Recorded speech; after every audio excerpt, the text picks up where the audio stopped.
ನಮಸ್ತೆ, ಸಿಹಿಮೊಗ್ಗೆ ಸುದ್ದಿ ವೀಕ್ಷಕರಿಗೆ ಸ್ವಾಗತ. ಇಂದಿನ ಪ್ರಮುಖ ಸುದ್ದಿಗಳನ್ನ ನಿಮ್ಮ ಮುಂದೆ ತರ್ತಾ ಇದ್ದೇನೆ. ಜಿಲ್ಲೆ, ರಾಜ್ಯ ಮತ್ತು ದೇಶದ ಮುಖ್ಯ ಘಟನೆಗಳ ಸಂಪೂರ್ಣ ವರದಿ ಇಲ್ಲಿದೆ. ತುಂಗಾನಗರ ಠಾಣಾ ವ್ಯಾಪ್ತಿಯಲ್ಲಿ ಬರುವ ವಾದಿಹುದ ಅನ್ನೋ ಒಂದು ಏರಿಯಾದಲ್ಲಿ ನಿನ್ನೆ ರಾತ್ರಿ ಒಂದು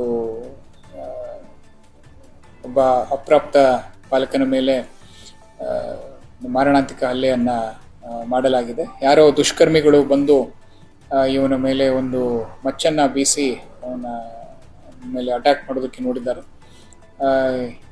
ಸದ್ಯಕ್ಕೆ ಆ ಬಾಲಕನನ್ನ ನಾವು ಆಸ್ಪತ್ರೆಗೆ ದಾಖಲು ಮಾಡಿ ಅವನು ಅಂಡರ್ ಅಬ್ಸರ್ವೇಷನ್ ಕರೆಂಟ್ಲಿ ಇದ್ದಾರೆ.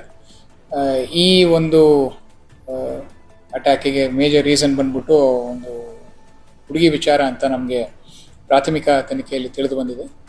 ಇದನ್ನ ನಾವು ನಮ್ಮ ಬರುವ ಇನ್ವೆಸ್ಟಿಗೇಷನಲ್ಲಿ ಮತ್ತೊಮ್ಮೆ ನಾವು ವೆರಿಫೈ ಮಾಡಿ ಇದ್ರ ಬಗ್ಗೆ ಹೆಚ್ಚು ಕೂಲಂಕಷವಾಗಿ ಪರಿಶೀಲನೆ ನಡೆಸ್ತೀವಿ. ಈ ಎಲ್ಲರೂ ಕೂಡ ಒಂದು ಹೆಣ್ಣುಮಗು ವಿಚಾರವಾಗಿ ಈ ಒಂದು ಜಗಳ ಆಗಿರೋದು.